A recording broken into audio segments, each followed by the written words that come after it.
Here's a question that makes both Jews and Catholics uncomfortable. What happens when a devout Jew, raised in a pious family that fled the Holocaust, comes face to face with God, and God refuses to be anyone but Christ? Roy Schoeman didn't want this. Born in 1951 to observant European Jews who escaped Nazi Germany, his whole world was Jewish. From first grade through university, he attended Jewish religious classes twice weekly. The summer between high school and college, he lived in Israel as the disciple of a Hasidic rabbi, even considering entering the Jewish equivalent of religious life. Then came MIT. The pseudo-scientific worldview of elite academia stripped away his faith. He became agnostic, then atheist. He sailed through Harvard Business School, joined the faculty as a marketing professor at 29, and found himself staring into the abyss. There was nothing more to look forward to that I could imagine would give my life more meaning, he later said.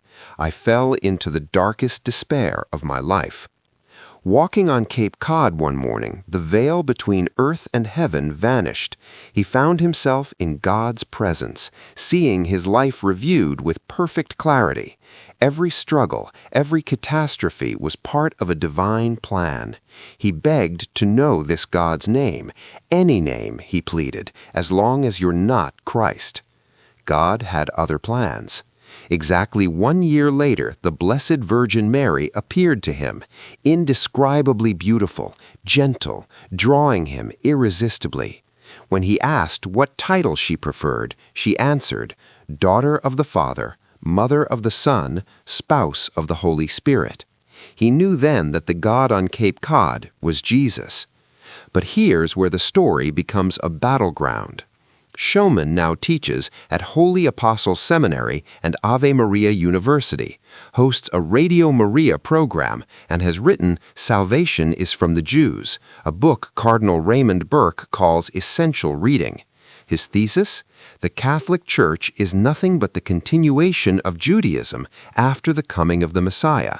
Any Jew who doesn't accept Jesus, he argues, has not understood the true role of Judaism in the history of salvation. This is where the knives come out. Jewish critics call his interpretation of Judaism deeply problematic. They point to his Holocaust theology. Schoeman suggests the suffering of 6 million may have been expiatory preparation for Christ's return. One Amazon reviewer, otherwise praising his book, wrote that he loses it when he connects the murder of 6 million innocents at the hands of the Nazis to the second coming of the Lord. And then there's the Vatican itself. This year marks the 60th anniversary of Nostra Aetate, the Second Vatican Council document that transformed Catholic-Jewish relations. The Church now formally rejects targeting Jews for conversion. A 2015 document, approved by Pope Francis, declared the Church neither conducts nor supports any specific institutional mission work directed towards Jews. God's covenant with the Jewish people, the document states, has never been revoked.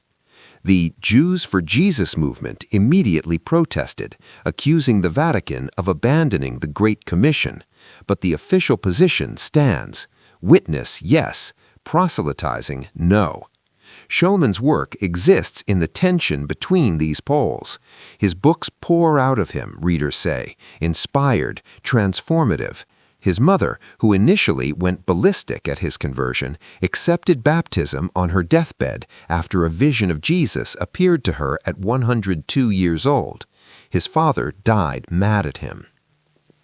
The Carthusian monastery where Schoeman spent time after his baptism never pressured him. They simply invited him to keep his eyes open and be honest with himself. That honesty led him to a conclusion the institutional church now officially discourages, that Jews who remain Jews have missed something essential. Rabbi Noah Marans, who partners with the Vatican on interfaith dialogue, put it carefully this year. Whatever one's politics are about the conflict, I hope that all of us can join together in empathy for the loss of any innocent life, Palestinian, Israeli, Jewish, Christian, Muslim. Schoeman would agree and then add one more thing. The loss matters, but so does what comes after. And for him, what comes after has a name, and that name is Jesus.